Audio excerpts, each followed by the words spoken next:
Je vais vous dire quelque chose de très simple. Après 60 ans, quand un vrai problème cérébral apparaît brutalement, c'est presque toujours qu'on a raté quelque chose avant. Parce que le cerveau ne prévient pas avec des douleurs, il ne déclenche pas d'alarme sonore, il ne vous réveille pas un matin en disant ⁇ Attention, danger !⁇ Il fait exactement l'inverse, il s'adapte, il compense, il masque, et pendant ce temps-là, vous continuez à vivre normalement, vous réfléchissez, vous parlez, vous gérez votre quotidien. Mais intérieurement, quelque chose change, lentement, silencieusement. Et ce sont ces changements-là, ce que presque tout le monde banalise, que je veux vous apprendre à reconnaître aujourd'hui. Je suis le docteur Fabien. Et ce que je vais vous expliquer aujourd'hui, je le dis très souvent en consultation, parfois même avec un peu d'insistance, parce que beaucoup de patients arrivent avec la même phrase. Docteur, je n'ai rien de grave, mais je sens que ce n'est plus comme avant. Et cette phrase est extrêmement importante, parce qu'elle décrit exactement la phase où le cerveau fonctionne encore, mais au prix d'un effort qu'il ne devrait plus fournir. Je ne vais pas vous parler de maladies lourdes. Je ne vais pas vous parler de diagnostic anxiogène. Ce n'est pas le sujet. Je vais vous parler de fonctionnement cérébral réel après 60 ans. De ce qui change, de ce qui fatigue, de ce qui s'épuise quand on ne s'adapte pas. Et surtout, je vais vous expliquer comment reconnaître les signes faibles, ceux qui ne font pas peur, mais qui indiquent que le cerveau commence à travailler en surcharge. Si vous comprenez ces mécanismes tôt, vous pouvez agir tôt. Et ça change absolument tout. Chapitre 1. Ce qui change réellement dans le cerveau après 60 ans. On entend souvent dire que le cerveau vieillit. C'est vrai. Mais c'est une vérité très mal expliquée. Le cerveau après 60 ans ne devient pas moins intelligent. Il ne devient pas moins capable de comprendre, de raisonner ou d'apprendre. Ce qui change, ce n'est pas la qualité du cerveau, c'est son mode de fonctionnement. Pendant des années, le cerveau a travaillé avec une marge énorme. Il pouvait encaisser des nuits trop courtes, du stress prolongé, des journées surchargées, une stimulation mentale quasi permanente. Il compensait rapidement, il récupérait vite, il effaçait les excès. Après 60 ans, cette capacité de récupération existe toujours, mais elle devient plus lente. C'est là que beaucoup de gens se trompent. Ils continuent à demander au cerveau exactement la même chose qu'avant, sans tenir compte du fait que chaque effort laisse désormais une trace plus durable. Pas une trace visible, pas une trace pathologique, une trace fonctionnelle. Le cerveau commence alors à fonctionner autrement. Il recrute plus de ressources pour faire la même chose. Il active des circuits secondaires. Il consomme plus d'énergie. À l'extérieur, tout va bien. À l'intérieur, le coût augmente. Et comme le cerveau est un organe intelligent, il ne se plaint pas. Il s'adapte. Il compense encore, puis encore, mais toute compensation prolongée a un prix. Ce prix, ce sont les signes mentaux silencieux. Une fatigue cognitive plus rapide, une baisse de tolérance au stress, une impression de fonctionner en force, une perte de fluidité mentale. Ce n'est pas un effondrement, c'est une usure fonctionnelle progressive. Et ce qui est fondamental à comprendre, c'est que cette phase est réversible si on ajuste le rythme, les sollicitations et la récupération. Mais si on l'ignore, le cerveau continue à tirer sur ses réserves. Et c'est là que les signes s'installent. Chapitre 2. La fatigue mentale persistante, quand le cerveau fonctionne en force sans que vous le réalisiez. Quand je parle de fatigue mentale après 60 ans, je ne parle pas d'un simple coup de fatigue.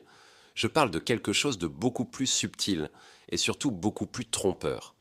Parce que la plupart des personnes concernées ne se sentent pas épuisées. Elles continuent à réfléchir, à discuter, à prendre des décisions, à gérer leur quotidien, mais elles sentent que ça leur coûte plus cher qu'avant. Et c'est exactement là que le piège se referme. En consultation, j'entends très souvent des phrases comme ⁇ Docteur, je fais toujours les mêmes choses, mais je suis vidé plus vite ⁇ ou ⁇ Avant, je pouvais rester concentré longtemps. Maintenant, au bout d'un moment, je décroche. Ce n'est pas un problème de capacité intellectuelle, ce n'est pas un problème de niveau, c'est un problème de rendement cérébral. Après 60 ans, le cerveau doit mobiliser plus de ressources pour maintenir le même niveau de performance. Il sollicite plus de neurones, il active plus de réseaux, il consomme plus d'énergie. À l'extérieur, rien ne se voit. À l'intérieur, le cerveau travaille en sur-régime discret, et comme il est extrêmement bien conçu, il compense sans bruit. Mais cette compensation permanente a un effet secondaire. La récupération devient moins efficace. Une journée chargée laisse une trace, une semaine intense laisse une fatigue résiduelle, un stress prolongé s'installe et peu à peu le cerveau perd sa souplesse. Ce signe est fondamental parce qu'il est réversible, mais uniquement si on l'écoute. Ignorer cette fatigue mentale, c'est demander au cerveau de fonctionner durablement au-dessus de ses capacités de récupération. Et aucun organe ne peut tenir longtemps dans ces conditions. Chapitre 3, la baisse de motivation progressive. Un signal neurologique, pas un problème de caractère. Un autre signe très fréquent, et pourtant très mal compris, c'est la baisse progressive de motivation. Je tiens à être très clair, ce n'est pas de la paresse, ce n'est pas un choix conscient, ce n'est pas l'envie qui disparaît avec l'âge. C'est souvent un signal neurologique. La motivation n'est pas une notion abstraite, et c'est un mécanisme cérébral précis lié à l'anticipation du plaisir, à l'élan vers l'action, à la capacité de se projeter. Quand ces circuits fonctionnent moins efficacement, le cerveau n'arrête pas de fonctionner, il économise, il choisit ses combats, il réduit l'effort inutile, il évite ce qui lui demande trop d'énergie. Et cela se traduit par une phrase que j'entends très souvent, « Je fais les choses, mais sans entrain ». Cette phrase est extrêmement parlante. Le cerveau continue à faire, mais il ne pousse plus. Ce n'est pas une dépression, il n'y a pas forcément de tristesse, il n'y a pas de désespoir, il y a une réduction de l'élan interne. Et quand cette réduction s'installe, elle entraîne une baisse de stimulation cognitive qui entretient le ralentissement. C'est un cercle silencieux, progressif, mais bien réel. Chapitre 4. Les micro-troubles de la mémoire récente. Quand le cerveau sature, pas quand il perd. Oublier un mot. Chercher une information. Entrer dans une pièce sans se souvenir immédiatement pourquoi. Ces situations arrivent à tout le monde, à tout âge. Mais après 60 ans, ce qui compte, ce n'est pas l'oubli en lui-même, c'est sa fréquence et son contexte. Quand ces micro-troubles apparaissent, surtout dans les périodes de fatigue, de stress ou de surcharge mentale, ils traduisent rarement une perte de mémoire. Ils traduisent une saturation de la mémoire de travail. La mémoire fonctionne toujours, mais elle devient moins disponible parce que le cerveau est occupé à gérer trop de choses en même temps. Ce n'est pas un effondrement, c'est un signal de surcharge. Et ce signal est précieux parce qu'il apparaît avant les vrais troubles. L'ignorer, c'est continuer à empiler les sollicitations sur un système déjà tendu. Chapitre 5. Les signes émotionnels discrets, irritabilité, hypersensibilité, perte de tolérance. Quand le cerveau est fatigué, il ne gère plus les émotions de la même manière. C'est un point que l'on sous-estime énormément. Un cerveau reposé est souple, il relativise, il encaisse. Un cerveau en surcharge devient rigide, moins tolérant, plus réactif.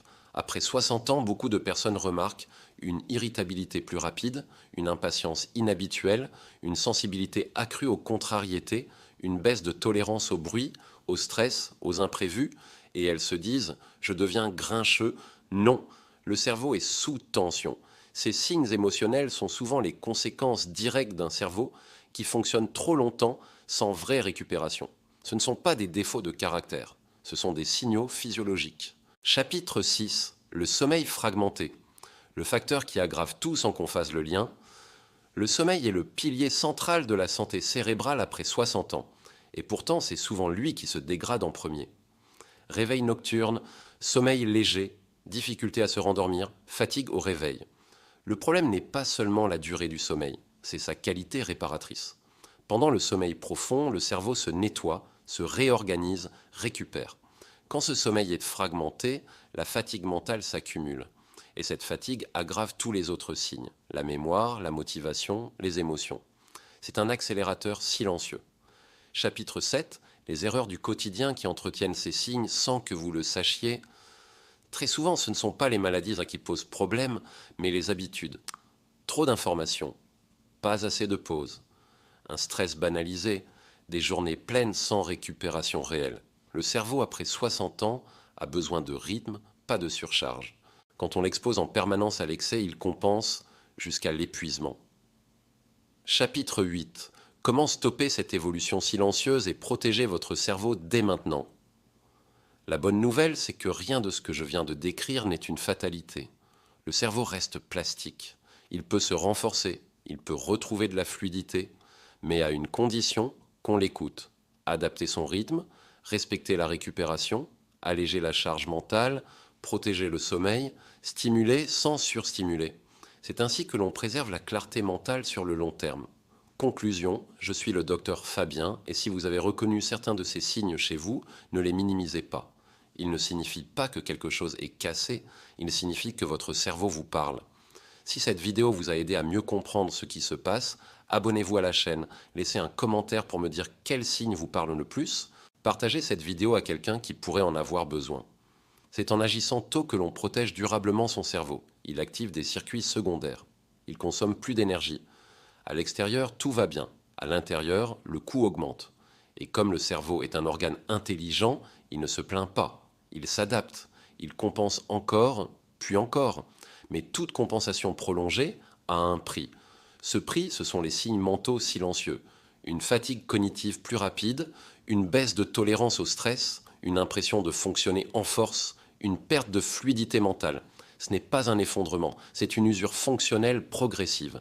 Et ce qui est fondamental à comprendre, c'est que cette phase est réversible si on ajuste le rythme, les sollicitations et la récupération. Mais si on l'ignore, le cerveau continue à tirer sur ses réserves. Et c'est là que les signes s'installent.